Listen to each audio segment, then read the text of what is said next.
Warning. The Savage Nation contains adult language, adult content, psychological nudity. Listener discretion is advised.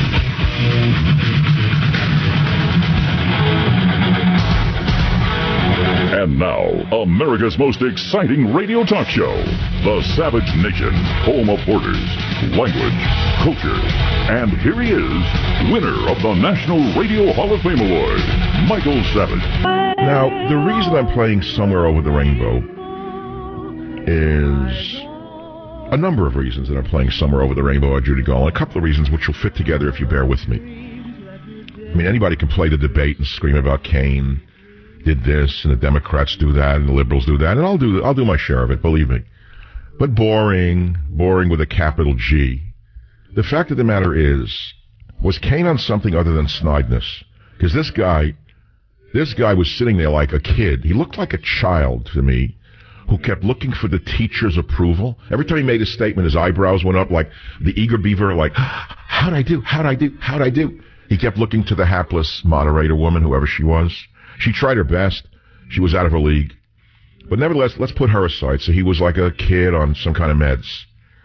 And frankly, I tell you the truth, the new hero for me is whatever his name is, who's running for the vice. I honestly got, what's his name? Pence. I keep thinking of Penske trucks. But the thing is, Pence looked like an American president. If I were casting a movie and I needed someone to play the president of the United States of America, who better than this broad-shouldered guy? This straight white male. This is the guy who represents, he was Captain America. In fact, I wish Pence would run for the presidency one day, and he probably will.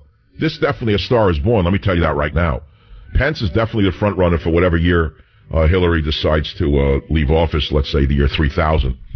I mean, with wonder drugs and organ transplants, she could be with us for a millennium. Nevertheless, he looked great. Pence looked great. And he was great. He was a man. The other one was like a nasty teenager on meds. So I asked, was Cain on something other than snideness? I don't really know. You know, I just played Somewhere Over the Rainbow by Judy Garland to get back to the song for 1 minute before I get into the heavy, boring part of the show today, class. But the thing is this. I used to listen to this song as a kid and never liked it. I didn't understand it.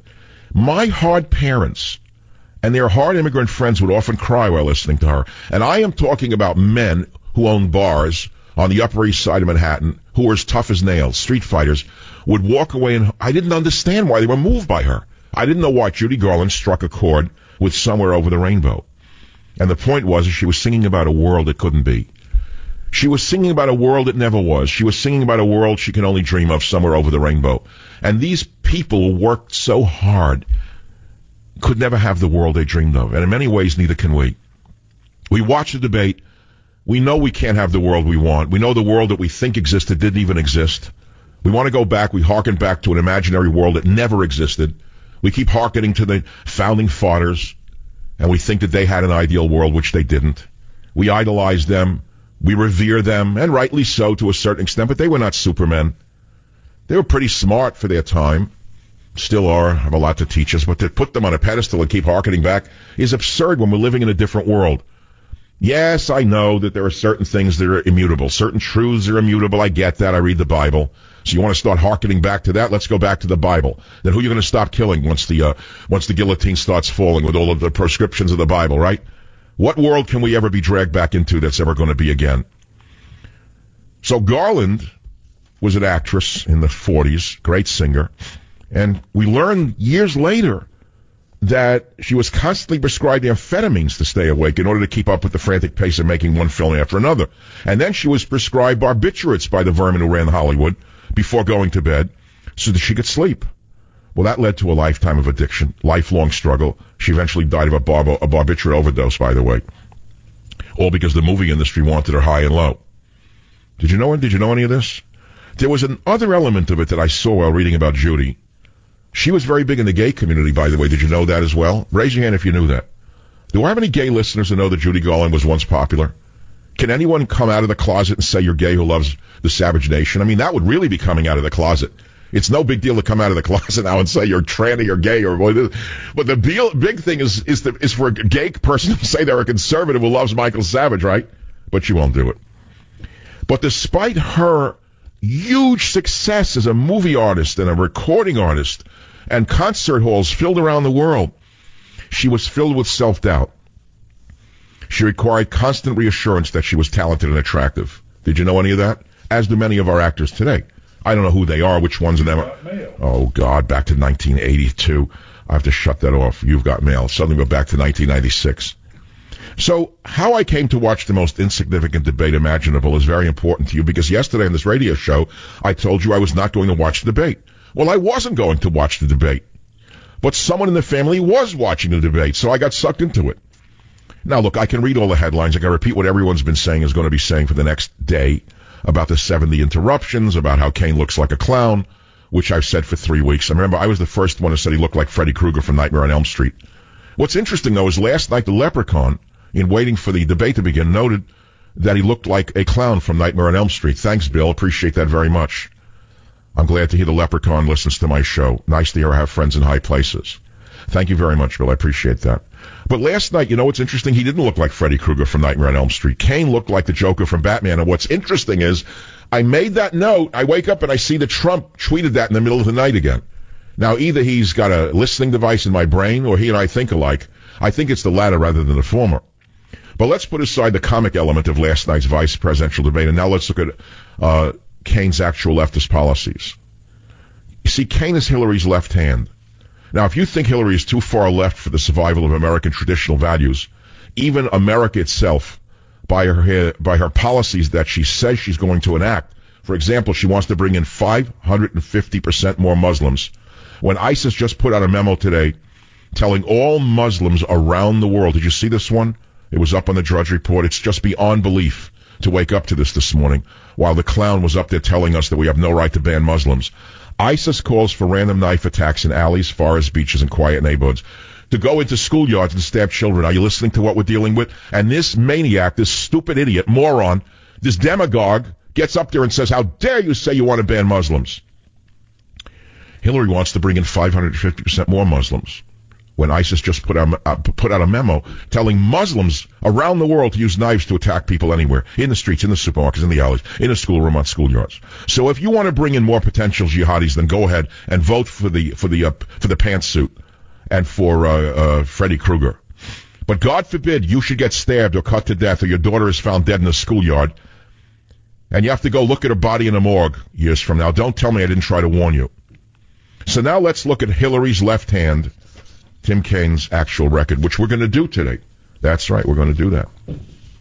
Now, if you care to comment on anything I have done so far in my brilliant opening, Captain America versus the Joker, Kane versus Abel, that's the first thing I did last night on my Facebook, Kane versus Abel, C-A-I-N versus A-B-E-L, and then I said A-B-L-E-1. Okay, but it takes a little, knowledge to understand the letters, and you have to think that's a little too hard today.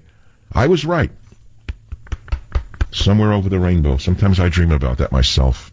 Where is that place? Why can't I get there? Why can't I ever get to that place over the rainbow? Why can't America ever go to that place over the rainbow?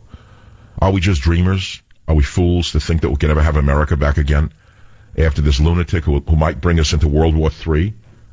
This madman, I'm convinced that, by the way, if we survive this man, if we don't get into World War III, if we survive this crazy man, the psychopath in the White House, and then if by some God's will we don't get her, and if the flawed Trump wins, and we get legitimate psychiatry again, and we get legitimate journalism again, which we once had, and we get actual historians rather than Kearns Goodwin, the official scribe of the Democrat socialist Islamist machine. You hear Doris Kearns Goodwin, the known plagiarist, is interviewing for the job of writing Obama's career. If we get a legitimate presidential historian, they will confirm what I am telling you, that we have had a psychopath in the White House for 7.5 years. How do I know it? I can give it to you in so many different words. Oh, he's going to be leaving office. I forgot. Even though Russia just said in the state newspaper that we're liable to have World War III and a nuclear exchange because of the psychopath and his very, very crazy ego. His need to stare everyone down, and he couldn't break but one man on earth, and that was Putin. The only man on earth who would not knuckle under to this madman, this very, very insecure man in the White House, which is the most dangerous kind of man you could ever have anywhere, This very insecure man in the White House, just liable to lead us into World War III, said the state newspaper in Russia. Don't think there are no consequences to a madman. There are. But there are other indicators. I can't give you the whole show in the first 6 minutes. I almost said 6 minutes, but I can't give you the whole show in the first 6 minutes. But I'm going to give you another example. Last night, Timmy Kaine made such an ass of himself that I went and looked up his actual policies, and we dug up things he said over the years. And one of the things Timmy said over the years was about climate change. Again, another lunatic, a front man for the mafia, the Green Mafia. And he says that anyone who's a climate change denier is bad, and this and that and that and this. And then I see that Obama told Leonardo DiCaprio, the actor, the alleged environmentalist actor, that climate change contributed to the Syrian civil war. Now, my jaw fell open. He's lecturing a dumb actor that climate change led to the Syrian civil war. Well, we'll play that later.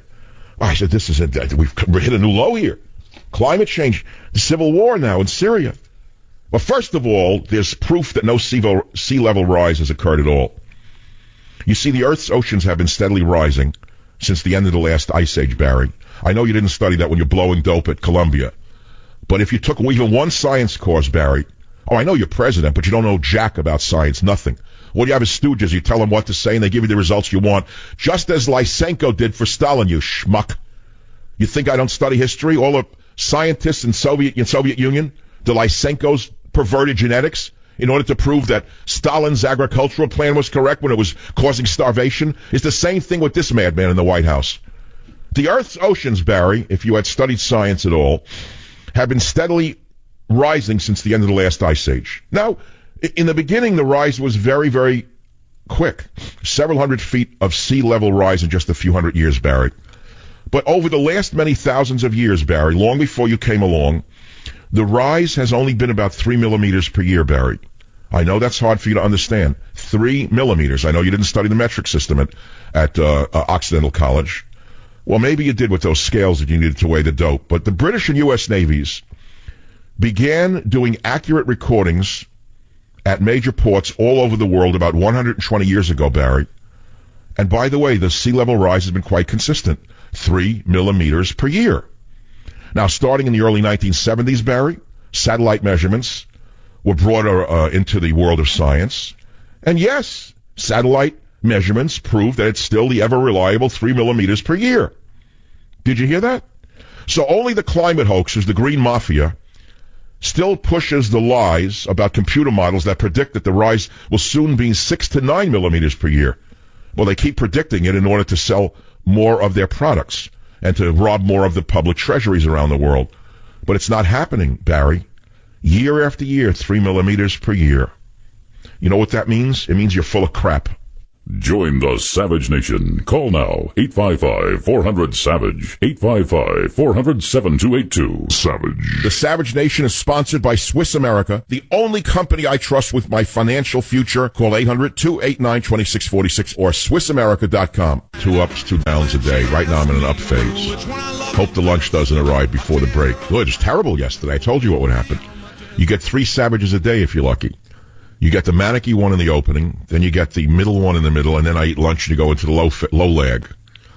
In the old days, it would be the low phase to start, and then the energy would direct the adrenaline itself, and you get a high phase in the middle.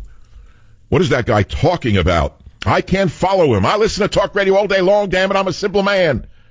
I'm a simple man. I want to hear that them Dems and libs are no good, and Republicans are good. That's all I want to hear. Let him stop that crap about Judy Garland. And gays, what's he talking about there? I don't know. What's he talking about there? Let's go to the callers and see what I'm talking about there. Fred on KSFO. Welcome to the Savage Nation, Fred. Hi. Thank you for having me on, Michael. I've never thought of calling in before, but I decided to call into your challenge. I'm a proud gay conservative. I don't live by identity politics, so my sexual identity is not something I normally carry a sign around with. But I started listening to you on WMAL in 2004 about borders, language, and culture. And you have been right all along, and I'm scared to death what happens if we do not get Donald Trump for president. Thank you very much. It's 100% true. How can anyone who is, let us say, gay, schmay, whatever, How can they want Muslims to be brought in who are living in a century where they hate gays? What sense does that make? I ask myself over and over again, Fred, but how many free thinkers like you are there in your, let's say, world? Yeah, I don't know how they do either. The gays are going to be the first to go, and then the women. I don't get it. Well, and then the Jews, then the Christians. Go figure this one out. I'm sending you scorched earth. Hide it. Hide it. Join the Savage Nation. Call now, 855-400-SAVAGE. Savage.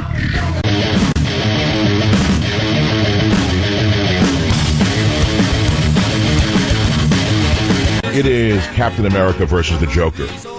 I mean, ever you saw a Schmendrick? This guy, I mean, we looked into his background. What a putz this king is. Major league. You say, how did he become a senator and a governor? How? Real simple, the way Governor Brown does it. You get the unions on your side. You get all the illegal aliens to vote for you, and the voters be damned, that's all. Well, there's a mystery to it. Straight out demagoguery. Read the playbook. No, it's not Saul Alinsky. You don't have to read Saul Alinsky. Just a playbook. You give illegal aliens the right to vote. You promise them free medical care, free this, free that, and that's the end of it. And you get lowlifes like this in office. You get lowlifes in high places. You know, I have, if I'm even lucky, 2 years left in radio, meaning I renewed a contract, but I don't think I'm going to do this for longer than a couple of years. I shouldn't even say it, but what I'm doing is I'm blowing out all the stops. I told you that after Scorched Earth, I didn't want to do another political book. It went from Earth Medicine, first book, 1972, Scorched Earth, 2016. Next one will be a book about God. I owe it to him. The debt is due. Contract is due. I'm overdue on that book. But the thing is this, I'm telling you about radio. I'm blowing out all the stops in the next couple of years because there's nothing left. It's either 100% or nothing in this business. So forgive me if I'm wandering into areas that you didn't expect today, but that's where my mind has taken me.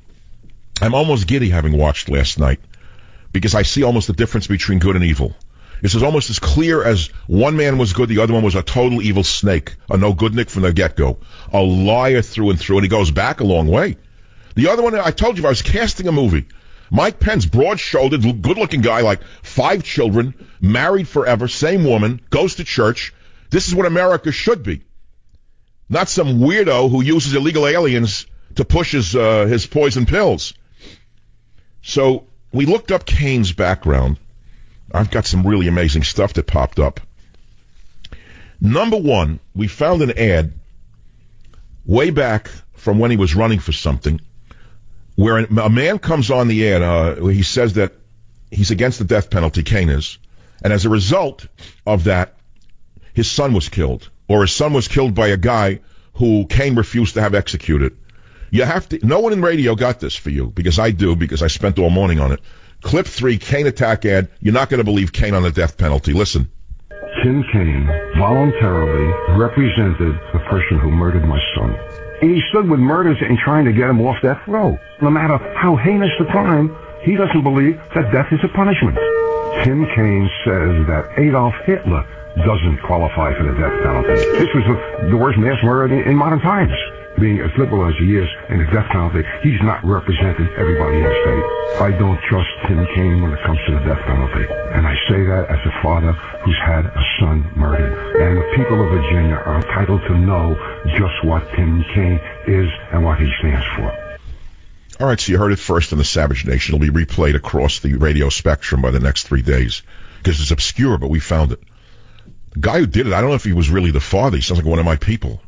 Like that I ran away from in New York. I don't know where they got that guy from. I don't know if he was an actor or like a deli man in Katz's, but this guy, he sounded authentic. I hope he really wasn't suffering like from the death, whatever. But Kane is a dyed-in-the-wool left-wing fanatic, and the best article written on it was done by Front Page Magazine. I don't know who does that. Tim Kaine, a radical leftist wrapped inside a moderate. A look at the philosophy and agendas of the Democrat VP candidates. I'm not going to read it right now. But he's a dyed-in-the-wool fanatical leftist, and a liar through and through like all of them are. The one that got me the most last night was his lie about Iran. He kept repeating the big lie. Well, we stopped Iran from getting a nuclear weapon and made the world safer. No. As a matter of fact, Kane, who pretended to be a friend of Israel last night, was opposed to the invitation to Israeli Prime Minister Benjamin Netanyahu. He was one of the most vocally outspoken opposition individuals. When John Boehner invited PM Netanyahu to speak to Congress about the gravity of the growing Iranian nuclear threat. Take a guess who pursued Netanyahu. Kaine joined 7 other louts in the Democratic Party in boycotting Netanyahu's speech. Now he's pretending to be a big supporter of Israel, right near the election, to bamboozle the old age homes in Palm Beach. That's all. In May of 2015, Kaine was one of only 14 leftist senators who wrote a letter to President Barack Obama urging him to allow 65,000 people from terrorism-ravaged Syria into the United States as refugees, despite the enormous concern that terrorists could potentially infiltrate the refugee program. Because Kaine has never met an immigrant he didn't like, because he knows every one of them can be used as a tool to get reelected. So that's only one thing. In fact, he ranks as among the most left-wing political figures in the United States today. You wouldn't have known that last night, would you? Other than by his behavior. He is the only person with a 0% lifetime rating from the American Conservative Union, which grades each member of Congress based on their votes every year since 1971. 0% lifetime rating. Can you believe this? Wait, it gets even better. Hold on to your seats, boys and girls. In 2005, the Muslim Brotherhood-affiliated Muslim American Society supported Timmy Kaine in his race for governor of Virginia. In his role as governor in 2007, Timmy Kaine appointed Muslim American Society President Essam Omish to Virginia's Immigration Commission. Listen to me, it gets worse by the second. This guy, this Muslim Omish, had previously served as president of the National Muslim Students Association. He's a board member of the Islamic Society of North America, a board member of the Islamic American University, board chairman of the Islamic Center of Passaic County, a New Jersey mosque with deep terrorist ties, and an imam with links to Hamas. He's vice president board member of Dar al-Hijra Islamic Center, a radical mosque in Virginia whose imams have included al-Qaeda operative Anwar al-Awlaki and suicide bombing supporter Shakir el-Said. It gets even worse about Timmy. In 2007, Timmy Kaine was the keynote speaker at the MAS Freedom Foundation Standing for Justice dinner. That is the Muslim American Society again. In 2010, Timmy Kaine agreed to attend the Dar al-Hijra Islamic Center's annual banquet. In September of 2011, Kaine spoke at an event presenting a Lifetime Achievement Award to U.S. Muslim Brotherhood leader Jamal Bazinji, closely associated with the Palestinian Islamic Jihad Hamas and the International Institute of Islamic Thought. I'll go on and on. The guy is another Islamophile or Islamist-loving lout. How can any Jew vote for him? Answer. Liberalism is a mental disorder. Liberalism is a religion which transcends most American mainstream religions. Liberalism is so powerful a doxy that it overshadows that of most synagogues and churches in the United States of America. That is right. No one ever said that, but I know it to be true. I have met more people than you could ever imagine, the ones I ran away from, who say, well, I'm not really, religious, but I believe my religion stands for humanism. There you go. Now you're looking at it right in the face. Bombs go off, people get stabbed, but they're for humanism because they don't want their doxies to be challenged. You get it? Now, that's the opening so far to the show. It's already 40 minutes into the show. It's because I'm high on the eggs I ate for breakfast. I decided to eat a high-protein breakfast. I was going to switch things up. Instead of the oats, peas, and barley groats, I went back to the cholesterol-ridden egg. My brain is functioning much better. Boy, did it need it. Now let's go to the callers. 855-407-282. Spiro, WABC line 4. What's on your mind, Mr. Spiro? I am calling to come out of the closet. I do listen to you, Michael, as much as I can. I am also gay and an immigrant, and I'm voting for Trump. And I am not alone. That's interesting. So, Spiro, what country are you from? Greek. I mean, the name is Greek, of course. But in your community of other folks of the same sexuality, do you ever discuss politics? Actually, we do. We often do. And that's why I said I'm not alone, because especially this election, there are so many people who do see all the lies and the nonsense in the media, and media being so against Donald Trump that everyone is literally angry about what is going on and what's happening to America. Wait. So you're saying that the gay community that you know, the people in the gay community that you hang with, yes, are so appalled at the bias against Trump, the outright lies, that it's backfiring on them? Absolutely. In my experience, yes. Well, that's all I need is your experience, because that's all we have is our experience. We don't have anyone else's experience. So looking at that debate last night, so-called, what did you, honest to God, that guy Timmy Kaine, just give me the gut feeling. Pardon me. My hand almost exploded. Okay. All right. Thanks, man. You're getting the book that I'm not allowed to mention, but I'll mutter it. You're getting a copy of S.E., the bestseller S.E. It offends people who don't have bestsellers right now for me to mention it. They go on my Facebook and say, how dare you talk about your book? The answer is because no one else will. That's all. So here we are. My friends were talking, of course, about the debate, and I'm doing it my own way. My own way. That's how I do it. March to a different drummer, they used to say. When you actually do, they want to cut your feet off. I love all the rebels of the 70s. Where'd they go? What happened to them? Where are they? Well, they lost their marching orders? All marching to a different drummer. Now they're all like robots, robotically left-wing idiots. WDRC Radio, line 6, my friend. What is your name? Brian, go ahead, please. Hello? Brian, yes, talk, please, go. Hey there, Michael. Listen, your dedicated listeners want to hear the many versions of Michael Savage. You know, just hitting us with the political rhetoric all day long is enough to send us right into a telephone pole. It's how I feel. It's how I feel. I can't do this. If I have to just do liberals bad, Democrats bad, they don't stand for our values, they don't stand for our traditions, we're all so good and clean and they're so dirty. How can you listen to that stuff? I know. My God, it's like enough is enough. I'm in sales. I'm in the car all day. I'm a new listener of yours for about a year, and I'm totally hooked. You know, when I hear stuff of Teddy and me, and then I hear stuff of music, and then I hear all the in-depth politics stuff, it rounds me out. So please don't change it up. All right, so you like the rivulets. You like the rivulets. You like the free association. I totally do. And again, this is a guy that, you know, I'm in a pressure sales setup, and I love the distraction, but I also love the distraction that is educated, that teaches me stuff. So. Well, I use the free association to come back to the main point. In other words, the mark of a great storyteller is the ability to go, let's say, off here, there, and there, and come back to the mainstream. It's very hard to do. I used to listen to some of the greatest storytellers in the world when I was young, and the good ones were able to do that. They would take you so far away. Meanwhile, they were leading you right back to the main river, and it's hard to do because you can easily lose your main frame of, thought frame. Okay, I know you don't have time to read, but I'm sending you Scorched Earth because I want you to read it. That's all. Now, I want to go back to Timmy Kaine because we're talking about him. He is the most leftist that you could ever imagine. This is not just a liberal. We're not talking just a liberal. We're talking about a fanatical left-winger who caters to the illegal alien, caters to the Muslim Brotherhood affiliated organizations, caters to the Islamics from the Palestinian area, caters to the evil Council on American Islamic Relations, caters to these groups that are so threatening to our survival that only an acolyte, a Barack Obama who's this Islamophile, could do a thing like this. He is not a moderate. He is far to the left of even Hillary Clinton. And this multicultural rubbish, it's what's going to kill all of us.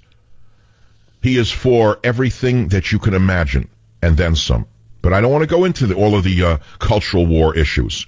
I can go into his stands on abortion, you know where they are. I can go for his stands on birth control, you know where they are. I can go for his stands on sex education, you know where he stands on that. But the main thing I want to talk about is his danger on national security. For a minute, let's all agree we're going to disagree on cultural issues. But on the Iran nuclear deal, when he lied last night, saying he did a good thing by stopping Iran from getting a nuclear weapon, he did the opposite. The Obama administration has given Iran a fast track for a nuclear weapon. Moreover, by continuing to debase and to attack Russia, he is leading us straight into a possible World War III. And I have to ask you, was Kaine on something other than snideness? This guy looked, to me, as a former teacher, like a kid who was high on Ritalin. A kid who took the overdose, was like OD'd on Ritalin, took a double dose. And he kept looking at the moderator for approval. Like a kid who tells a joke or answers a question the teacher asks of the class, and he looks at her like they're shaking their head with the eyebrows up. Did I do good? Did I do good? Did I do good? It was pathetic. The other guy stood there, broad-shouldered, Captain America, stable, wouldn't take the insults, wouldn't take the bait. It was amazing to watch. I'm telling you, Pence is a comer. This guy could run for the presidency for sure. Pence is central casting Captain America, a born presidential leader. Join the Savage Nation. Call now, 855-400-SAVAGE, 855-400-7282. Savage. The Savage Nation is sponsored by Swiss America, the only company I trust with my financial future. Call 800-289-2646 or SwissAmerica.com. I was schlepping on buses in the slush to study geometry and trigonometry, which I hated. Got A's in them, but hated it. He was touring at 13 in Japan. I couldn't believe it. Cadillacs, 25-year-old bimbos from Las Vegas. Man, was I jealous. Took me years to catch up to him. I'm having a good time. The clown show last night was so invigorating to see what a putz he was. 8 years Trump, 8 years Pence, world saved, end of story. That's it. Pence could easily be like perfect. Join the Savage Nation. Call now, 855-400-SAVAGE, 855-400-7282. Savage.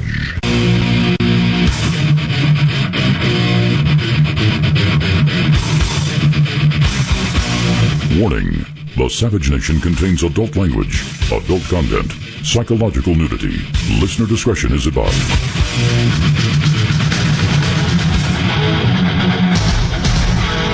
And now, America's most exciting radio talk show, The Savage Nation, home of borders, language, culture. And here he is, winner of the National Radio Hall of Fame Award, Michael Savage. So I open hour one, Judy Garland. Just play it for a minute. The lyrics are really touching. I don't know who wrote it. Guy probably lost his girlfriend. Probably committed suicide after writing in a motel room in Palm Beach. Not Palm Beach, Palm Springs. I always imagine like songwriters went to Palm Springs to die and write songs. Like the elephant's burial ground of songwriters. Why am I feeling good today? This is upsetting. This is frightening. If I actually analyze why I feel good, I really think I'm really nuts. I shouldn't feel good. Everything's wrong. We got a maniac in the White House. We have a maniac waiting to take his place. We got a total certified lunatic on the vice presidential side. Russia's threatening World War III, and I'm feeling good. I don't understand this. I'm giddy. I'm actually giddy. So I played Judy Garland for a number of reasons. I don't know. I stumbled on a song today. I try to do a show based upon what I'm doing in my own head, and each show has to be somewhat emotional, or it's boring and dead, and boring for me is boring for you. Dead for me is dead for you. So I take it from the inside out. And the inside was Judy Garland. Somehow I stumbled on her song today. I'm not like a big fan. I don't have like worship things around the house of Judy Garland. I never liked her as a kid. I thought she was creepy. I didn't like her. Like as a woman even, looking at her as a woman, she was like no turn on. Like you couldn't even imagine being with her. You know, boys do that. Like you'd be with her. You know, you can like. But not Judy Garland. There's like something about her that was off. But nevertheless, what I was getting at was the lyrics were so profoundly moving to my parents' generation. I didn't know why. Hard people, they were hard-working people, they were immigrant people largely, lower middle class, and yet the women were in love with Judy Garland, and I never knew why. They would like whisper about her, oh, this about her, that about her. I didn't quite get it, and even the hard men would sometimes choke up listening to Somewhere Over the Rainbow. I didn't know why, because they were all living in a world that could never be, dreaming of a world that could never be. And it brought me down to last night's debate and the country we're living in, and many of us want a world that can never be. It never was to begin with, and never can be. So we hearken to a world that we think we want, which we do. It's called an idealization, but it can't be. So we have to take what we can get and work with that. You get it? It's like your life itself. I mean, how many lives worked out the way you thought they would? Very few do, and then you do what you can with what you have, and no one's content. I don't know anybody's happy with their life. I never met anyone. Maybe they fake it, but this and that. But no one's really happy. They all want the imaginary world. So now you take your own dissatisfactions and you apply them to the political world where we think we're going to have nirvana, and you have a total, what you have there is an impossibility. You're not going to get what you want in the political world. So many people turn to other worlds, and whatever they may be, drugs, sex, rock and roll, running, entertainment, doesn't matter. Creativity works, because in those moments that you can make that painting or write that poem or do that song, do that talk show that's just so good, and you can hear the gongs going off in the back of your head, you are over the rainbow. That's what you do it for. That's what performers do it for, is to go over the rainbow. And so today is one of those days, and then I stumbled into a statement, if you're just joining the show, where I was talking about Judy Garland and how appealing she was, and I said, by the way, this was a side statement. She was very popular amongst gay people years ago, and I didn't quite know why, but I kind of know why now. She was again dreaming of a world where there was no sadness, the imaginary world that many people, and gay people generally, was so unhappy in those days. Maybe they aren't today. I don't really know. How can you generalize? But they were so unhappy. They were living in such misery because of the repression, the oppression, the hidden.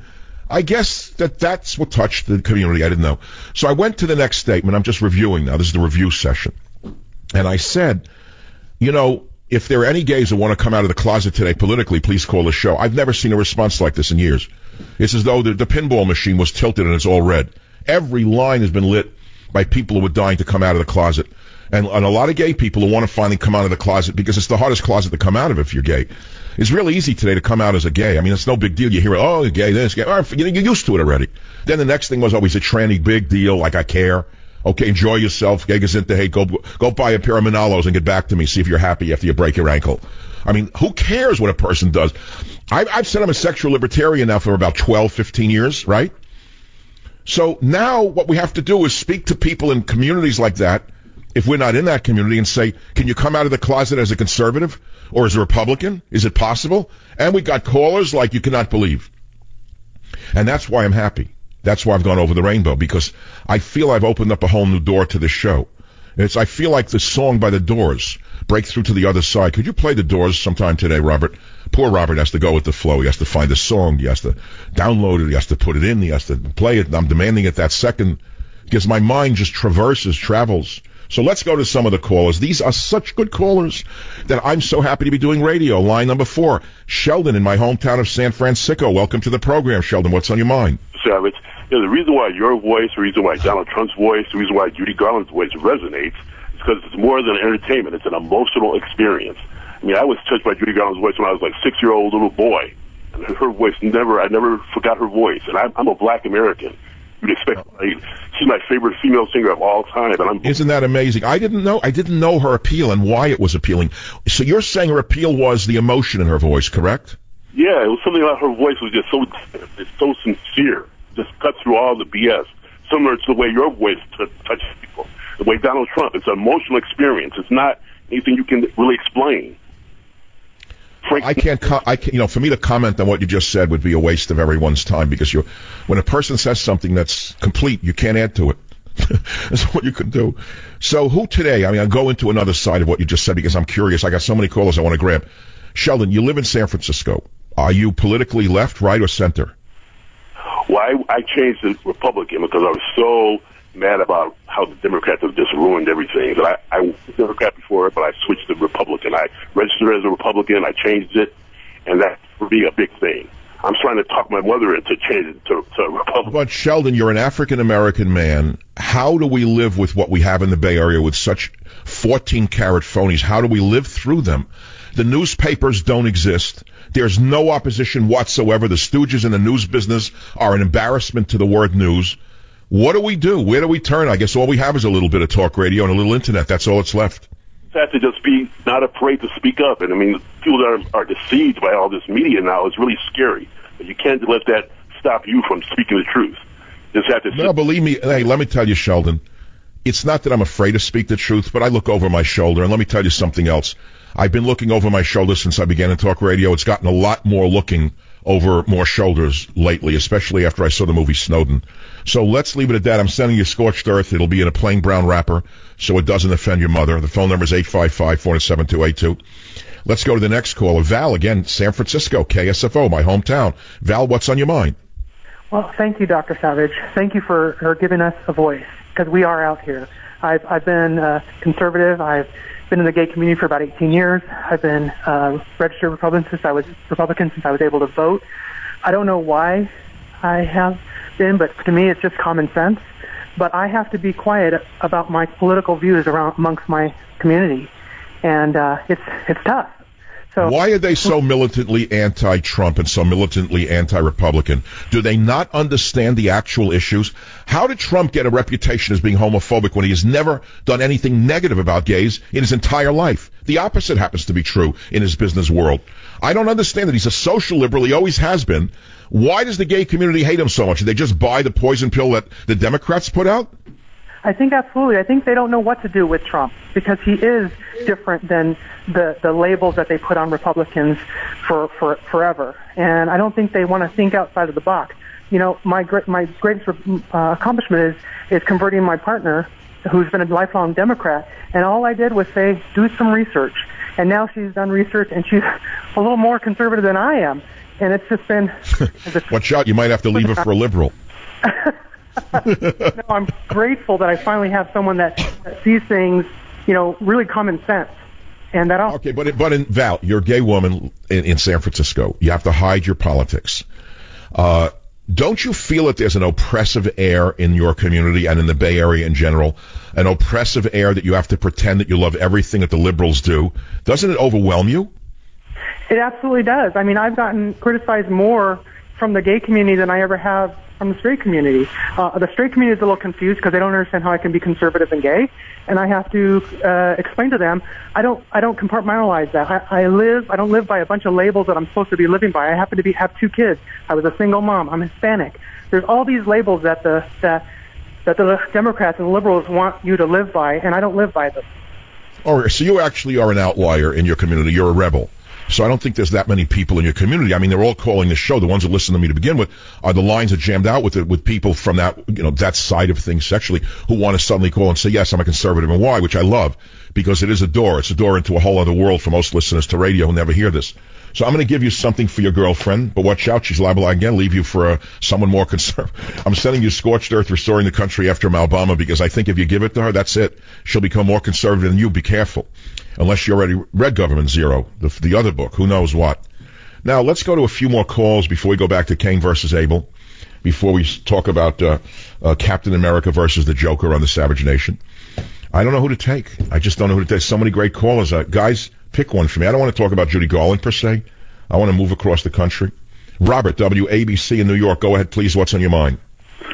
Yes, hi. I'm taking your challenge and coming out as a gay conservative U.S. Army veteran on the Upper East Side of Manhattan. Oh, my God. That's like 3 bars in a casino. I'm in, like, very little company here. Yeah, I can't imagine what it must be like for you. You have to hide your political viewpoint, huh? Well, actually, I don't hide it. I've lost a lot of people on Facebook because of my political views, and if they cannot... I mean, I would listen to them and their liberal views, but they're hostile to gay people with any kind of conservative view.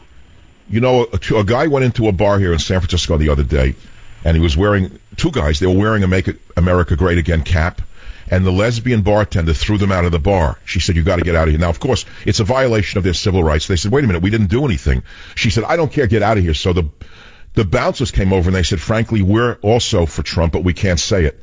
So there's a militant fascism in some people that they use, let's say, either their race or their sexual orientation as a weapon to impose their fascism. Don't you see that as well in your world?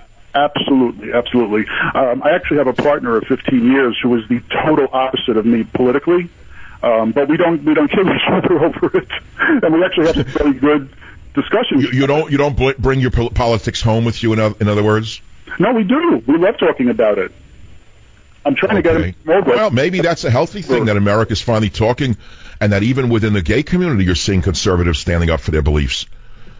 Look, it comes down to this, from my point of view as a straight guy looking in.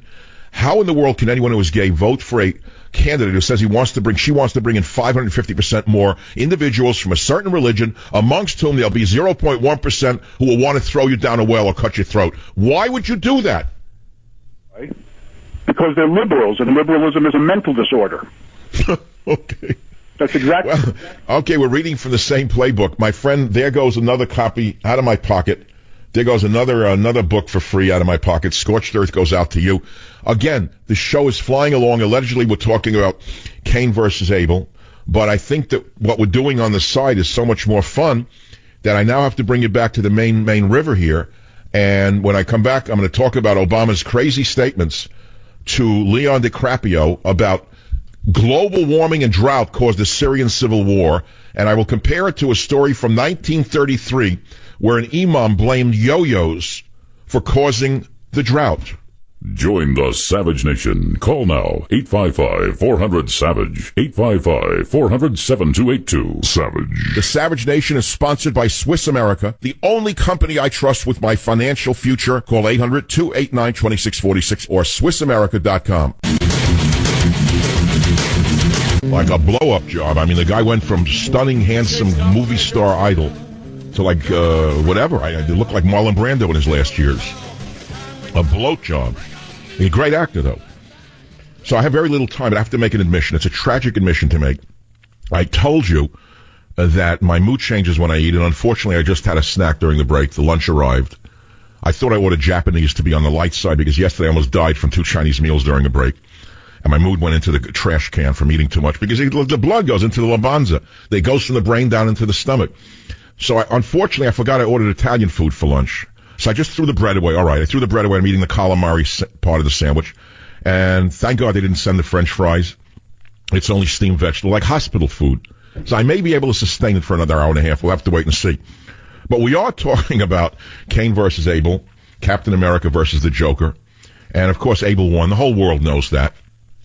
But I don't know that it's going to matter in the election because the only good news from this debate was that we now know exactly the line of attack that the she-monster will use against Trump. Everything that he said last night was the same script that they're going to write for her. Taxes, taxes, taxes. So Trump's pre-warned what to do. The problem is Trump is not Pence. Pence is more measured. Pence is less insecure, I think, in some ways. No, to be straight up. And Pence was this broad-shouldered, like football player who could take the insults of this twerpy guy from the chess club. The nasty little chess club guy. You know, look what I did, look what I did, look what I did, look what I did. I don't know if Trump's going to be able to take it. I hope so. Now, when I come back, more on the far-left policies of Timmy Kaine. Join the Savage Nation. Call now, 855-400-SAVAGE, 855-400-7282. Savage.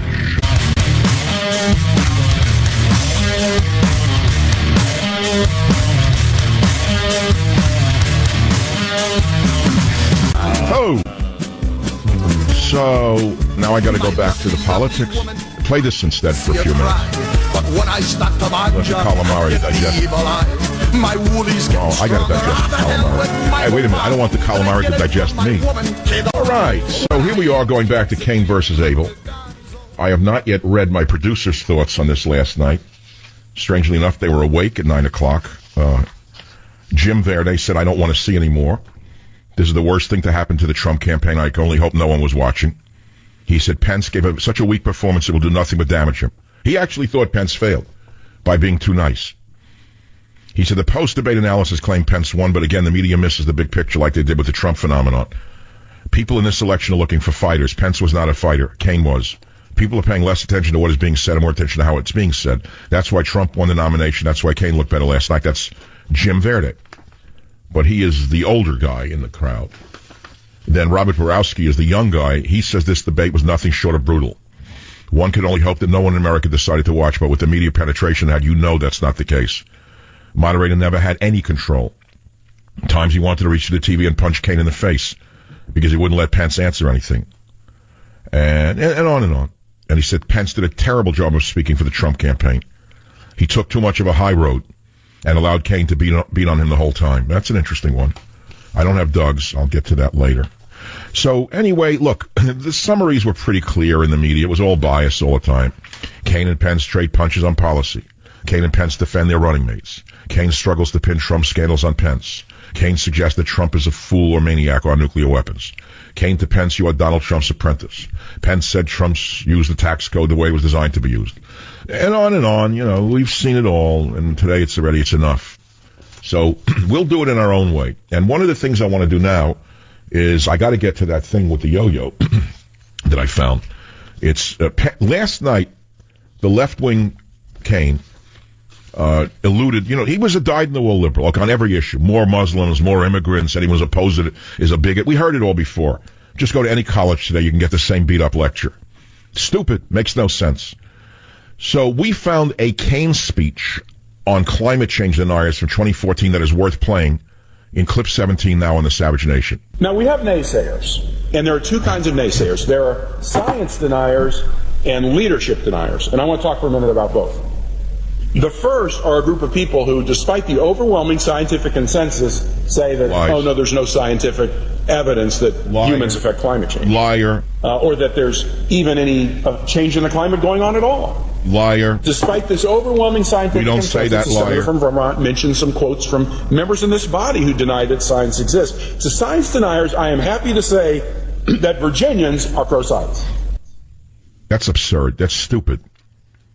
Just absolutely stupid. Then he goes to clip 18. If I can find my thing. Go ahead, keep going. Now, there is a second argument. It's not science denial, it's leadership denial. These folks may not deny the climate science, but they deny that the U.S. can or should be a leader in taking any step. They say, look, even if we reduced U.S. emissions to zero, it wouldn't offset world emissions unless China or India did something, and so let's just not do anything. That is just not the American way, folks, for us not to lead on something. Whenever someone says the American way, reach for your Glock. That's all I can say, because they're coming to get you. Whenever anyone wraps themselves in the American way, watch out, they're coming to get you. That's all I can tell you. Now, first of all, I explained in great detail to you, if you're willing to listen to the actual science, that for the last 120 years, U.S. and British naval observatories have been measuring sea levels around the world very carefully, and there's only been a 3 millimeter per year rise for over 120 years. It's not changed in 120 years. It's the same 3 millimeters per year. That's all it is. So climate liars, climate hysterics like him who are selling you a bill of goods, and they only want to do this for one reason, because of the big money in green rackets. The green rackets have made more millionaires than you can imagine. Billionaires, in fact, building solar plants in the deserts of Nevada that produce very, very little electricity proportionate to the amount of money that they've raked out of the public. So again, just remember the science when you're trying to make up your mind on this big lie, which is 3 millimeters per year sea level rise for the last 120 years. It's irrefutable. So if you want science, I just gave it to you because I actually have a PhD in science, Tim. Admittedly, it's not in climate science, but it is partly in botany. And Tim, if you learn basic science, plants are actually related to climate. I love when people say, well, you don't know anything about climate, you only studied botany. Yeah, well, plants are related to climate. So there is some relationship. And if you study plants, you study carbon dioxide. There's a little bit of that in here. So yeah, I can tell you the science is fraudulent. There is no climate change based upon the levels that they're talking about. Yes, of course there's a slight warming. No one's denying that. But it's not related to our pollution. Now, I've been opposed to pollution longer than you could imagine. I fought against pollution for a long time. I helped save rainforests for real. I helped document the indigenous plant remedies of these rainforests for years. My collections are in 7 herbaria around the world. I'm very proud to tell you, and they're in the Kew Gardens, London. They are in the Bishop Museum in Honolulu. They're in the Hermitage in Moscow. They're in the New York Botanical Garden. My plant collections are world famous, whether you know it or not. I never ever talk about it because it's kind of an obscure point. And it's an important point because I have one collection of all of my plants that I collected over those many years in the South Seas myself. These are herbarium specimens. You collect the plant, you dry the plant, you press the plant, you make notes on what it's used for by the people there with the local name. I have a huge collection in one herbarium case. Would you believe this, in one of my homes? And when I go in there and I pull out these sheets from 1969, 1970, and I see the newspapers that I wrap these plants in, I can almost be back there right now in the streets of Suva, working in the dryer over there and smelling the copra as I walked in the streets. But the point is that, yeah, I have a background in science, albeit not in environmental science, but partly in botany. So therefore, I know a little bit about how to read science. That's all you need to know. It doesn't actually matter what your field is. What matters is that you know how to read the literature. That's all that matters. It's like anything else. Do you have to study political science to study politics? No. I can read neurology and understand neurology. What's the big deal? If you learn how to read a scientific paper and you hit a few words you don't know, you look them up. It's a matter of whether you have the mental capacity to even understand what you're reading. So what I'm saying is they're full of crap, in other words, about climate change as a result of man's activities. In plain, simple English, it's a scam. It's in order to make sure that some of the wonderful people in San Francisco's brother-in-laws can make $2 billion a year on fake solar plants in the desert and never be called out on it. That's all. Now, that's the setup. Now we come to part 2 of this diatribe about climate. Obama meets the fool, Leon DiCaprio, and talks with the other schmendrick about climate change. And he has the nerve to say that this is the president of the United States saying that climate change contributed to the Syrian civil war. This is great. Listen to this one in clip 19. There's already some really interesting work, not definitive, but powerful, showing that the droughts that happened in Syria contributed to the unrest and the Syrian civil war. Well, if you start magnifying that across a lot of states, a lot of nation states that already contain a lot of poor people who are just right at the margins of survival, this becomes a national security issue. And that's why, even as we have members of Congress who scoff at climate change at the same time as they are saluting and wearing flag pins, extolling their patriotism, they're not paying attention to our Joint Chiefs of Staff and the Pentagon. More schmucks with uniforms. This is one of the most significant national security threats that we face over the next 50 years. The schmucks at the Pentagon who wear uniforms are nothing but ushers in a movie theater. They'll do whatever this guy tells them to do. So if he tells the general, you're going to sell climate change no matter what, the guy says, I'll do it. He's not going to lose his job. What does he know about climate change? So now everything in the military is around either gay rights, transvestite rights, or climate change. Nothing about defeating ISIS. And you wonder why we're stuck in a quagmire in our inability to defeat a ragtag army without an air force or a navy for all these years. It's because the maniac, the commander-in-chief. Now, I want to compare what I just played for you, that stupid man coming up with this nonsense about climate change and the Syrian civil war. I was doing some research on this subject, and I stumbled upon a 1933 article where a Muslim imam in Syria was offended at the yo-yo. There was a yo-yo thing was just introduced to Syria, and a lot of the people were using yo-yos. You know, you throw it down, it comes up. So the imam, being the wonderful, fun-loving people that they all are, you know, they kill kids who play soccer or watch soccer in some countries, wonderful people. The imam went meshuggah on them, and the imam wrote a story on the yo-yo, saying it caused the drought. It was causing the drought in Syria. I mean, this imam is about as intelligent as Obama, or shall I say Obama's about as intelligent as the imam who blamed yo-yos for the drought in 1933. So the imam is quoted in Syria in the 1930s saying, drought and severe cold is disastrously affecting the cattle in Syria, and the Muslim chiefs at Damascus have attributed the wrath of the heavens to the recent introduction of the yo-yo. They say that while the people are praying for rain to come down from above, the yo-yo goes down and before reaching the ground springs up through the subtle pull of the string. The chiefs interviewed the prime minister and exposed the evil influence of yo-yos, so they were immediately banned. Today the police paraded the streets and confiscated the yo-yos from everyone they saw playing with them. Now you tell me Obama's any different than this yo-yo of an imam who blamed yo-yos for a drought? Obama's basically a yo-yo with a great voice and a terrific delivery. Who else would believe him but entertainers who are so whacked out of their gourds they don't know what they're talking about? So that's it. That's the whole story. I did it. I'm good at this. 3 millimeters per year. Never forget what I said to you. Irrefutable. 120 years, studies by U.S., British Naval Services, sea levels around the world, 3 millimeters per year over the last 120 years. No difference. 3 millimeters per year. No matter what they want to sell you, the answer is 3 millimeters per year. They're selling you lies in order to steal more money from you. That's all. Now let's go to some of the callers. Let us go to the callers. So we'll start with KLIF, the segment in Dallas, Texas. Call on line 7. Go ahead, please. What's on your mind? And we already offered him a year. Beginning of your statement. Repeat it, Carl. I don't know what you said. Hey, Dr. Savage, sorry about that. I was just, I'm at work, and I'm actually doing work right now, so I was... Oh, I thought you were talking to someone else. That was great. It was like me ordering a calamari sandwich in the middle of talking about Kane. So what's on your mind? What's on your mind? Well, I'm one of the gays for Trump, so that's why I called earlier. Right. So you feel that you took my challenge, that if you're gay, come out of the closet if you're a conservative.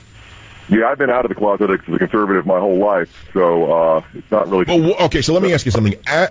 You don't mix your sexuality in with your political decisions wisely. You're able to separate the two.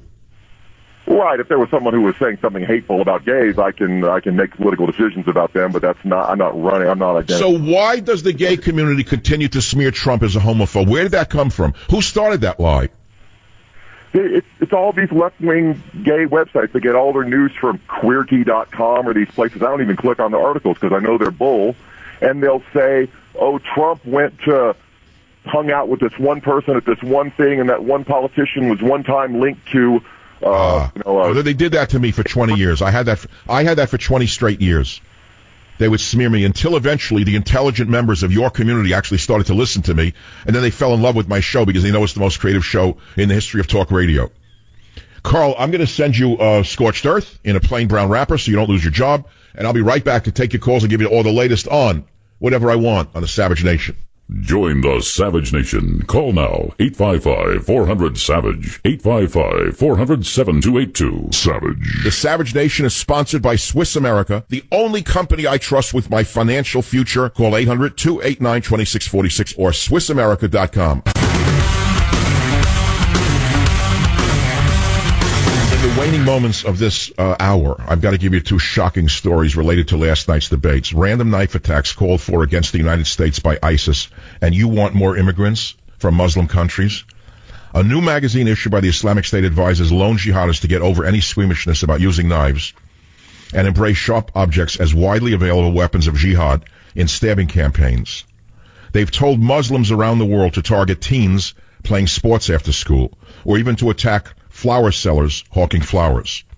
They told young jihadists that you don't have to be a military expert or a martial arts master or even own a gun to carry out a massacre or to kill or injure several disbelievers and terrorize an entire nation. So they want you to pick up a knife if you're a devout Muslim and go stab someone. A grandmother, an infant, a wife. You know, one day there's going to be a reaction in this country. You're not going to like what happens. I will tell you that the men in this country, and there's a lot of us, they will start reacting in ways that the elites, if you want to call these vermin that, will never expect.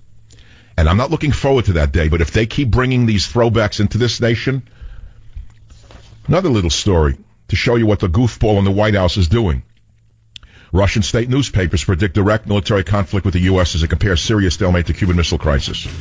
More than, if you look into the story, they say that America under Obama is out to prove it's the only superpower, and they want a war with Russia because they know that our Air Force is superior to the Russian Air Force. But the Russians are saying, yeah, watch out, you may shoot down some of our planes, but we'll launch nukes at you. This is what this idiot, the psychopath in the White House, is bringing us to. Agita, agita, my Goomba. Join the Savage Nation. Call now, 855-400.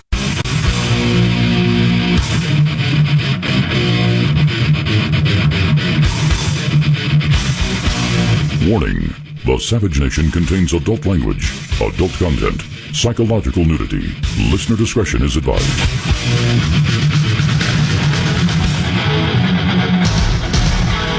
And now, America's most exciting radio talk show, The Savage Nation, home of borders, language, culture. And here he is, winner of the National Radio Hall of Fame Award, Michael Savage. When I was governor of Virginia, there was a horrible shooting at Virginia Tech, and we learned that through that painful situation, that gaps in the background record check system should have been closed, and it could have prevented that crime.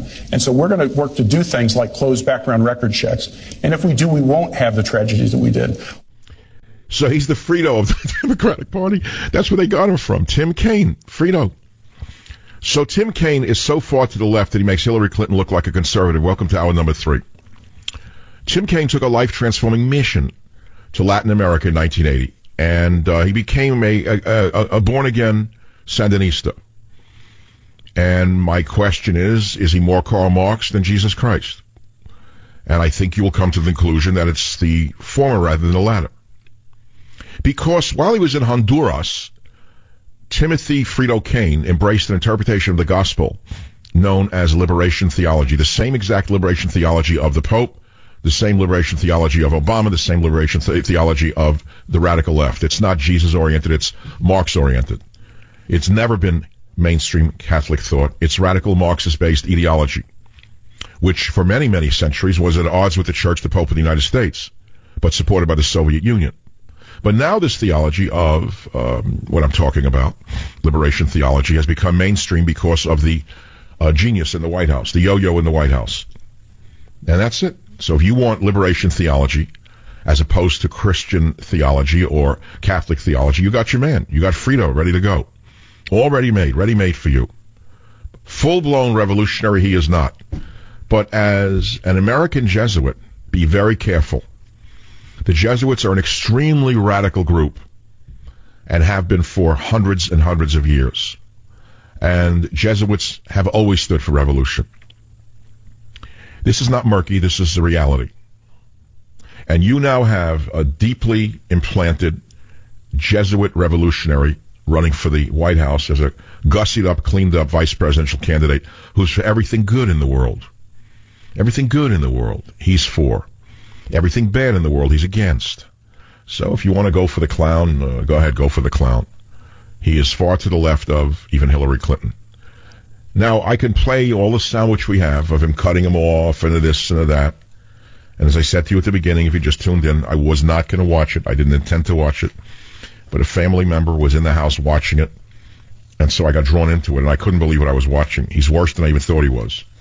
And weirdly enough, I mean, I woke up and I thought it was my own thoughts. I said, no, he doesn't look like, as I've been saying, and copied by so many in the media, like Freddy Krueger from Nightmare on Elm Street. Everyone said clown, clown, clown. They wouldn't say Freddy Krueger because they would have been copying me.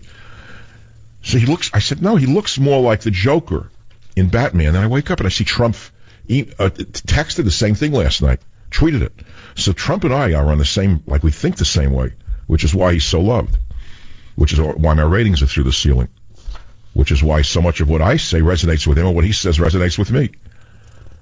So I'm talking about that. We're talking about the other news stories.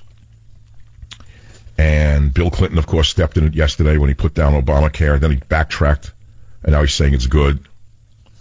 And we got all of that stuff. We played Kane, ads about Kane from when he ran for the governorship. Those were good. We know he couldn't stop interrupting Mike Pence. That's the mark of a very weak-minded man. That's a man who is on something more than Lipton tea. It's probably a combination of narcissism, ego, desperation, anger, fear, and the need to be constantly approved by women. He kept looking at the moderator for her approval like she was a teacher, remember? He wasn't looking at the camera, meaning speaking to the audience watching the debate, was he? He kept looking to her like every time he made like he thought was a zinger with the eyebrows, he would look at her like, see, good. He wanted her like to pat him on his head. The man is a schmendrick. I mean, it's frightening to see there's a jerk like this could get such a high position, a governor, a senator, but we've come to understand that the alphas don't go into politics. The smartest people I know are not in politics. The smartest people I know don't go into academia or politics unless they're in the hard sciences. They're the only ones who are the alphas. In the other fields, it's not really the best and the brightest. Trust me on that. So now what we have is another level. These are like high betas, most of them, to put it into the Brave New World scenario. High betas, most of them. Some of them are high betas at most. Very few alphas. Now, Obama's an interesting case. He comes across like an alpha plus, but he's actually a delta. He's a mental delta. If he could get up with Leon DiCaprio and talk about climate change the way he did, and I compare it to the imams talking about yo-yos causing a drought in the 1930s, I'll tell you the guy's not as the alpha that you think he is. He's just got a great voice. A great voice. Anyone who's a great voice, believe me, everything's heard, believe me. I'm Obama the Great. So he hears his own voice and he thinks he's wonderful. Reminds me of the story of, was it Aristotle who walked around in ancient Greece? And he spoke to strangers because he loved hearing his own voice. Well, it's unfortunate for him. There was no electronics in those days. The guy would have had a hit radio talk show. That's all I can say. It's the Aristotle Hour here on the, whatever. But there was no radio, so he spoke to strangers just to hear his own voice. That's what we have with most of these people. Just they want to hear themselves talk. And we're stuck with them. But the problem is there are real consequences to their actions and their belief systems. And they're not good consequences necessarily. Just because they want to do good doesn't mean that the good actually comes from what they want to do. Sometimes real bad comes from they want to do good. As you well know, the road to you nowhere is paved with good intentions. So now we have Obama wanting to do good in Syria. Are you sure it's good? I'm not sure it's good. Why does he want to go to war with Russia? Because Russia had the audacity to bomb and to take out the terrorists who are hiding amongst children and women in hospitals in Syria, and in so doing offended Obama's sensibilities. How dare you kill our friendly rebels? How dare you kill our moderate terrorists? How dare you use bombs to kill people in order to win a war and get them out of there like the rats that they are? So Obama's threatening an air war against Russian airplanes. He wants a dogfight. Because we have the best dog fighters in the whole world. These boys are the smartest and the best and the fastest. It's unfortunate that they're going to be used like pawns in the game again by a psychopathic leader to go into war. But they're going to do what they're told to do, and they will shoot down the Russian planes. Our pilots are much better than the Russians, and our planes are much better than the Russians. And if you think that's going to be a good thing, you're crazy. Because the Russians are seeing it another way. They're saying we will probably lose warplanes, but will launch nukes at America if they do that, because Obama's trying to show he is the most powerful man on earth. This is all about Obama. This is not about Syria. This is not about the Syrian civil war. This is about a madman who is again trying to prove he's the most powerful man on earth. And he has crushed every opponent on the planet except one. I'm talking on the world stage. He doesn't bother with small fry like us in the media. We're nothing to him. He's crushed everyone who stood in his way except one, Putin. They have not broken that nut. They have not cracked that nut. So he's got to crack that nut in his mind in order to go away victorious. I'm Obama. I destroyed everyone. I am the great one. I will go to the UN now and take over the world. This is what he wants. I don't think that's going to happen. You know the old one, the unintended consequences. I guess Barry didn't study that at Occidental College. It's not a course they taught at Columbia University. They didn't teach these things. So let's go to the callers. That's all. That's the opening to 3. It's 15 minutes into the hour. Can you believe this already? The show, is good. I started with Judy Garland. If you missed hour 1, I'm sorry. You missed one of the great shows of the last 10 years. It was good. I was like flying. I was over the rainbow with that first hour. So it led me to think today that many of us in politics have an imaginary view of the world, an imaginary view of what a Republican should be, what a Democrat should be, what a conservative should be, what a liberal should be. We all want some imaginary thing to happen. We want to go back to an America that never existed, except in the minds of some, or go forward to an America that never can exist. It's impossible. The world has changed. You could take the original rules and apply them up to a certain point, and that's as far as you can go. But you're not going to bend the world in your own image. You see what I'm saying? It's the same in your own personal life. All of our lives have their imperfections, don't they? But we've learned to live with them. That's how we live. Freud said, if you wake up one day and you find yourself with one leg, he said, learn to crawl. He said, learn to crawl on the one leg that you have. And that's the same with our political system. It's broken. The people in the political world are horrible. They're just betas, deltas, gammas, bagmen, gonefs, the lowest. I think of okay, I don't want to get too graphic. It's not a stand-up comedy show, but if it was, what I would say is I imagine these people, how low they are. They're lower than you think. How you can spend your every waking minute, if you're on a committee in the Senate or in Congress, to think about how you can trick someone so your mate can make money. Do you realize what a low life that is? To spend every waking minute thinking how you can steal or steer contracts to someone in your family and not get caught? Do you imagine waking up every day to think about doing that? And you already have billions of dollars, but you want more. Do you know how sick they are? And there are no term limits. I think half the senators are comatose. I don't even think they report to duty. They wheel them in on a gurney. I don't even know if they vote. Where are they? I'm not speaking about anyone in specific. I'm just asking where they are. How can we have Dianne Feinstein, for example, on the Senate Intelligence Committee, one terrorist attack after another over the last number of months, not one peep out of her? Where is she? Where could she be? How could she keep her job? How can we have a system where you have an octogenarian who is apparently senile and not there, not doing her job, and she still has a job? Answer, how could you have a schmuck in charge of the DHS who lets one terrorist attack after another occur and doesn't get fired? Answer, because you have a psychopath in the White House who encourages them to think the way they think. That's how. Fish rots from the head down. Now, very soon you're going to hear the rumbling in the background outside the studio, because this weekend is the Blue Angels, which I love, love, love so much. They're going to start performing and rehearsing soon. You'll hear the roar and rumble of our FA-18 heroes going by. Let's pray that our boys are not sent into harm's way by this maniac just to prove he's got the biggest in town. Let's hope that our boys are not sent into a war zone to engage in a combat to prove that our president has the biggest in town. You know, can't we stop him? Is there no way to stop the maniac? Don't we live in some kind of democracy? Isn't there a War Powers Act? Before you launch men into a war, you have to go before Congress and have a discussion and a vote?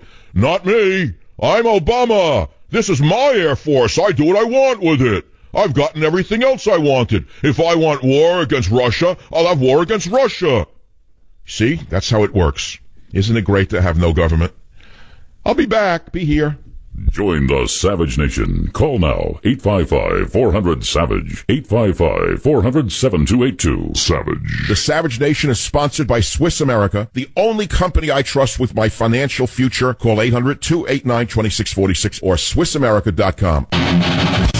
Roman civilization did not pass peacefully away. It was assassinated. So said the French scholar André Pigeoniol, and I dedicated my book, Scorched Earth, to that thesis.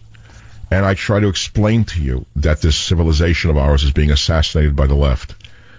I try to explain to you that what you watched last night has to be seen in a broader context. You saw on one side of the aisle in Pence a hope to save our society and our civilization, and on the other side we saw a radical Marxist trying to blow it all up, to assassinate it. And I'm very clear on it. Obama is invading his own nation. He's surrounded by the most dangerous subversive organizations in the United States. And such. There's corruption in both parties. We know that. But when you look at the rhetoric of Kaine, and you look at his background, and you look at his lies last night, that he wants to help Israel by giving Iran a nuclear weapon, and then says he stopped Iran from getting a nuclear weapon, which everyone knows to be a complete lie.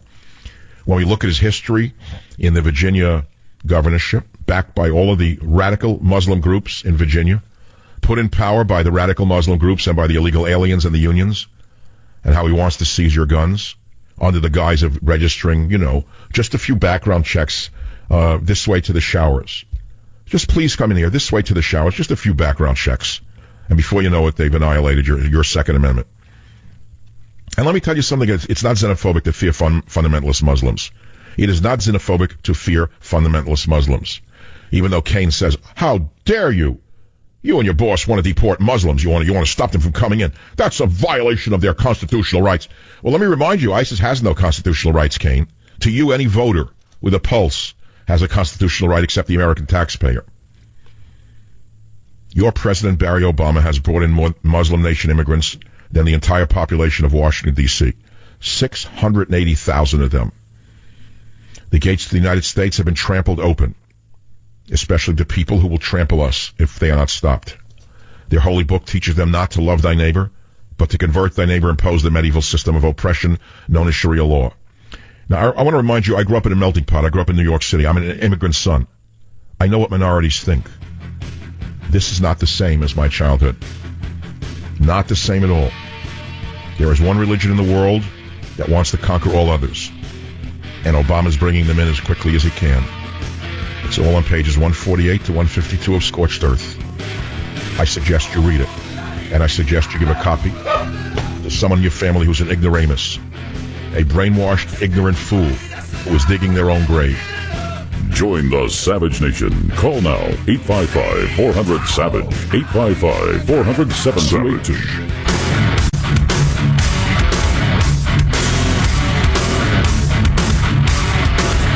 How I came to watch the most insignificant debate imaginable is very important to you, because yesterday on this radio show, I told you I was not going to watch the debate. Well, I wasn't going to watch the debate, but someone in the family was watching the debate, so I got sucked into it. Now, look, I can read all the headlines. I can repeat what everyone's been saying is going to be saying for the next day about the 70 interruptions, about how Kaine looks like a clown, which I've said for 3 weeks. And remember, I was the first one who said he looked like Freddy Krueger from Nightmare on Elm Street. But last night, you know what's interesting? He didn't look like Freddy Krueger from Nightmare on Elm Street. Kaine looked like the Joker from Batman. And what's interesting is, I made that note. I wake up and I see that Trump tweeted that in the middle of the night again. Now, either he's got a listening device in my brain, or he and I think alike. I think it's the latter rather than the former. But let's put aside the comic element of last night's vice presidential debate, and now let's look at Kaine's actual leftist policies. You see, Kaine is Hillary's left hand. Now, if you think Hillary is too far left for the survival of American traditional values, even America itself, by her policies that she says she's going to enact, for example, she wants to bring in 550% more Muslims. When ISIS just put out a memo today telling all Muslims around the world, did you see this one? It was up on the Drudge Report. It's just beyond belief to wake up to this morning, while the clown was up there telling us that we have no right to ban Muslims. ISIS calls for random knife attacks in alleys, forests, beaches, and quiet neighborhoods, to go into schoolyards and stab children. Are you listening to what we're dealing with? And this maniac, this stupid idiot, moron, this demagogue, gets up there and says, how dare you say you want to ban Muslims? Hillary wants to bring in 550% more Muslims, when ISIS just put out a memo telling Muslims around the world to use knives to attack people anywhere, in the streets, in the supermarkets, in the alleys, in a schoolroom, on schoolyards. So if you want to bring in more potential jihadis, then go ahead and vote for the pantsuit and for Freddy Krueger. But God forbid you should get stabbed or cut to death, or your daughter is found dead in the schoolyard, and you have to go look at her body in a morgue years from now. Don't tell me I didn't try to warn you. So now let's look at Hillary's left hand, Tim Kaine's actual record, which we're going to do today. That's right, we're going to do that. Somewhere over the rainbow. Sometimes I dream about that myself. Where is that place? Why can't I get there?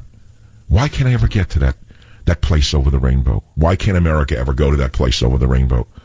Are we just dreamers? Are we fools to think that we can ever have America back again after this lunatic who might bring us into World War III? This madman, I'm convinced that, by the way, if we survive this man, if we don't get into World War III, if we survive this crazy man, the psychopath in the White House, and then if by some God's will we don't get her, and if the flawed Trump wins, and we get legitimate psychiatry again, and we get legitimate journalism again, which we once had, and we get actual historians rather than Kearns Goodwin, the official scribe of the Democrat socialist Islamist machine. You hear Doris Kearns Goodwin, the known plagiarist, is interviewing for the job of writing Obama's career. If we get a legitimate presidential historian, they will confirm what I am telling you, that we have had a psychopath in the White House for 7.5 years. How do I know it? I can give it to you in so many different words. Oh, he's going to be leaving office. I forgot. Even though Russia just said in the state newspaper that we're liable to have World War III and a nuclear exchange because of the psychopath and his very, very crazy ego. His need to stare everyone down, and he couldn't break but one man on earth, and that was Putin. The only man on earth who would not knuckle under to this madman, this very, very insecure man in the White House, which is the most dangerous kind of man you could ever have anywhere. This very insecure man in the White House is just liable to lead us into World War III, said the state newspaper in Russia. Don't think there are no consequences to a madman. There are. I'm almost giddy having watched last night, because I see almost the difference between good and evil. This is almost as clear as one man was good, the other one was a total evil snake, a no-goodnik from the get-go, a liar through and through, and he goes back a long way. The other one, I told you, I was casting a movie. Mike Pence, broad-shouldered, good-looking guy, like 5 children, married forever, same woman, goes to church. This is what America should be. Not some weirdo who uses illegal aliens to push his poison pills. So we looked up Kane's background. I've got some really amazing stuff that popped up. Kane is a dyed-in-the-wool left-wing fanatic, and the best article written on it was done by Front Page Magazine. I don't know who does that. Tim Kaine, a radical leftist wrapped inside a moderate. A look at the philosophy and agendas of the Democrat VP candidates. I'm not going to read it right now. But he's a dyed-in-the-wool fanatical leftist, and a liar through and through like all of them are. The one that got me the most last night was his lie about Iran. He kept repeating the big lie. Well, we stopped Iran from getting a nuclear weapon and made the world safer. No. As a matter of fact, Kaine, who pretended to be a friend of Israel last night, was opposed to the invitation to Israeli Prime Minister Benjamin Netanyahu. He was one of the most vocally outspoken opposition individuals when John Boehner invited PM Netanyahu to speak to Congress about the gravity of the growing Iranian nuclear threat. Take a guess who pursued Netanyahu. Kaine joined 7 other louts in the Democratic Party in boycotting Netanyahu's speech. Now he's pretending to be a big supporter of Israel, right near the election, to bamboozle the old age homes in Palm Beach. That's all. In May of 2015, Kaine was one of only 14 leftist senators who wrote a letter to President Barry Obama urging him to allow 65,000 people from terrorism-ravaged Syria into the United States as refugees, despite the enormous concern that terrorists could potentially infiltrate the refugee program.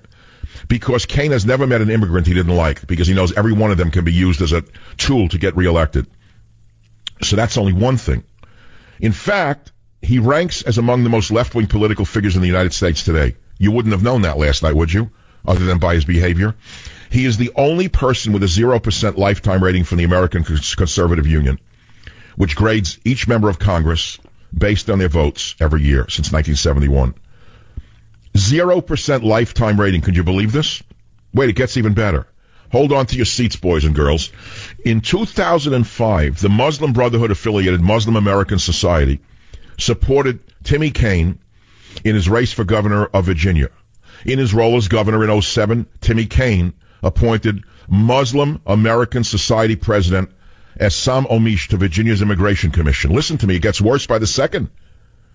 This guy, this Muslim Omish, had previously served as president of the National Muslim Students Association. He's a board member of the Islamic Society of North America, a board member of the Islamic American University, board chairman of the Islamic Center of Passaic County, a New Jersey mosque with deep terrorist ties, and an imam with links to Hamas. He's vice president board member of Dar al-Hijra Islamic Center, a radical mosque in Virginia whose imams have included al-Qaeda operative Anwar al-Awlaki and suicide bombing supporter Shakir el-Sayed. It gets even worse about Timmy. In 2007, Timmy Kane was the keynote speaker at the MAS Freedom Foundation Standing for Justice dinner. That is the Muslim American Society again. In 2010, Timmy Kane agreed to attend the Dar al-Hijra Islamic Center's annual banquet. In September of 2011, Kane spoke at an event presenting a Lifetime Achievement Award to U.S. Muslim Brotherhood leader Jamal Bazinji, closely associated with the Palestinian Islamic Jihad Hamas and the International Institute of Islamic Thought. I'll go on and on. The guy is another Islamophile or Islamist-loving lout. How can any Jew vote for him? Answer. Liberalism is a mental disorder. Liberalism is a religion which transcends most American mainstream religions. Liberalism is so powerful a doxy that it overshadows that of most synagogues and churches in the United States of America. That is right. No one ever said that, but I know it to be true. I have met more people than you could ever imagine, the ones I ran away from, who say, well, I'm not really, religious, but I believe my religion stands for humanism. There you go. Now you're looking at it right in the face. Bombs go off, people get stabbed, but they're for humanism.